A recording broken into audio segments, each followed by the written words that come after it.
The Mamluk Baybars became Sultan of Egypt in 1260 and embarked on a decade of conquests in the Crusader kingdom, capturing Arsuf, Caesarea, Safad, and Jaffa.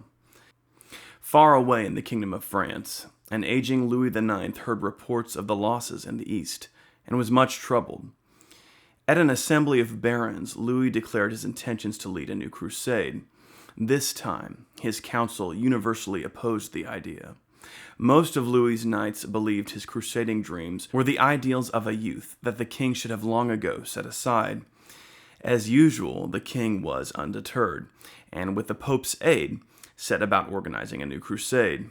He spared no amount of care and preparation, and if anything, Louis's second crusade was better organized and better funded than his first. This was a reflection of the widespread reforms Louis had cultivated in France, which had allowed his kingdom to rise to new levels of prosperity and efficiency like never before.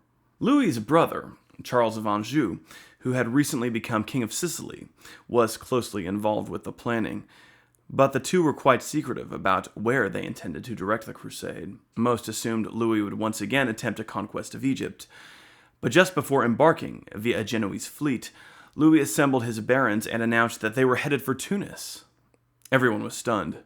If Louis intended to cut a path to the Holy Land from Tunis, he certainly had a long war ahead of him. But the destination was a sensible target. Tunis lay on the North African coast directly opposite from Sicily, which was now controlled by Louis's brother. The city was poorly defended, and a siege could be easily supplied from Sicily. Plus, the capture of Tunis would make Louis and his brother the masters of the Western Mediterranean. The Crusaders put ashore on Tunisia on July 18th, 1270. They quickly captured a Muslim fortress on the site of ancient Carthage, setting up a base there. While Louis and his council prepared their next move, an outbreak of disease spread suddenly through the army's ranks. North African summers are notoriously deadly, especially for foreigners. Many soldiers fell ill, and soon even Louis's own sons, Philip and Jean, took sick. When Jean died, Louis was heartbroken. By August, Louis himself was confined to a sick bed, his condition rapidly deteriorating. It soon became apparent that the king would not recover. On the night of August 24th, after receiving last rites, Louis was heard to call out, "Jerusalem, Jerusalem," as he lay in a feverish sweat. With his men all around him, he died. An unspeakable sorrow fell over the Crusaders. Louis had been deeply loved by his people, and his passing would be mourned all across Europe. Louis's son Philip, the heir to the throne, was still recovering from his illness, and so responsibility of the Crusades' command fell on Charles of Anjou. Charles, who shared little in his brother's Crusader idealism, was eager to be done with the whole affair and get back to his own kingdom. He immediately opened negotiations with the Emir of Tunis, Muhammad I. Muhammad was quite eager to come to terms with Charles, essentially offering to become a vassal to the Kingdom of Sicily. The emir proposed that Sicily receive special trading rights with Tunis and offered to pay an enormous indemnity of 210,000 gold ounces, to be followed by annual tribute. Muhammad also agreed to allow the free proselytizing of Christianity throughout his emirate and released Christian captives held in Tunis.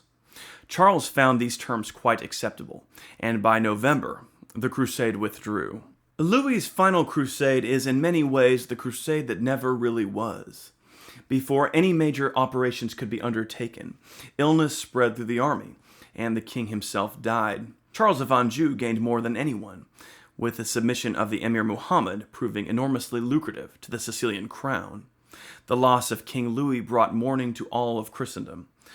Although his crusades had been failures, his reputation for holiness was in no way diminished, with his memory treasured even to this day. For Crusader Outremer, the crusade truly achieved nothing, with the coastal Levantine cities still in peril. However, another crusade was about to put in on the shores of Outremer itself, the Ninth Crusade. In our next episode, we'll learn about it.